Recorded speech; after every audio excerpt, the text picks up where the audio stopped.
Hey guys, AstroDev here, back with another video, and welcome to my first devlog on something that isn't Friday Night Funkin'. So, I'm going to be doing all my devlogs from now on in part-based series, pretty much so I don't fully commit myself to a game and devlog video that will completely flop off the edge of a mountain. So, yes, what I'm going to be doing is I'm going to be doing part by part of my game making process. And then if each devlog does well, I'll make another part, and it also gives you guys a chance to give me feedback on stuff that you would like to see implemented. So in this video, the primary focus is basically just on modeling and just getting the environment looking right for my Subway Surfers horror game, because I'm turning Subway Surfers into a horror game if you haven't read the title yet. So basically the first thing I did was, aside from creating a new Unity project, I just decided to set up the main functions. So before I even modeled anything and got some of the main models out the way in the environment, I concepted out like two major mechanics. Obviously, auto running, because Subway Surfers is infinite.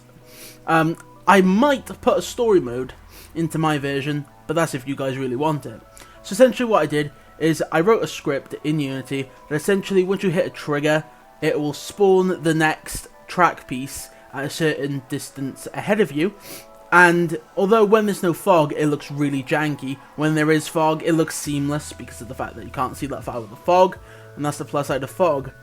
I also made sure to add a little counter in the top left that keeps track of how far you ran. That's going to tie in a later devlog when I start adding in like ranking systems and high scores and stuff like that. Because what I'm planning on tying in is the further you run in terms of distance, the quicker the character will start to move, meaning you gotta be a lot more perfect with the stuff you do. So after that, I decided, why not do some modeling? So I whipped open Blender and I made a quick 3D model for the track. Quite simple really, it's literally just a flat plane with some quickly modeled tracks. Literally just all cubes. I tried to add some bolts, but when I ported it into Unity, it didn't go that well. So then, once I got everything in and set up with the new terrain piece, everything was working smoothly and fine apart from a couple of issues with colliders, but we don't want to talk about those.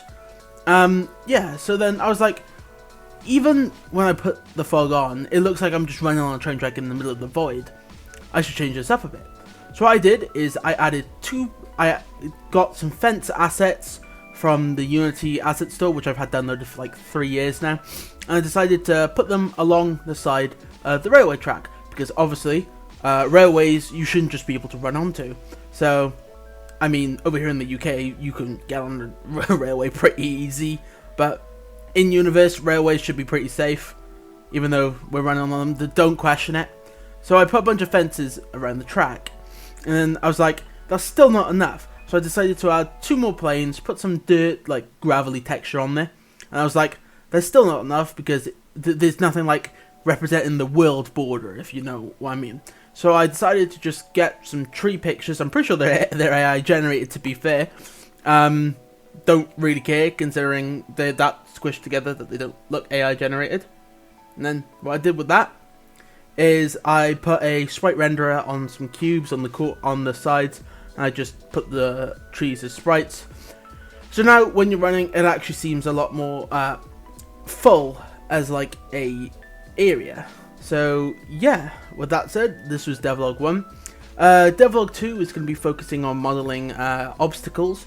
So I'm going to focus on modeling trains, the things you roll over, the things you jump over, and one of the track piece, because there's a track piece where it splits into 2 rails and there's like poles in the middle. I'll model that as well. And yeah, that's about it for this devlog.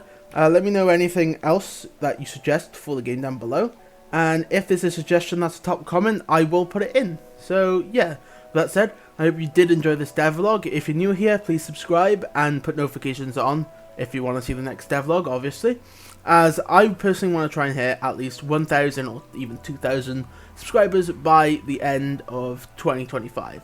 So yeah, with that said, I'll see you all in the next devlog. AstroDev, out.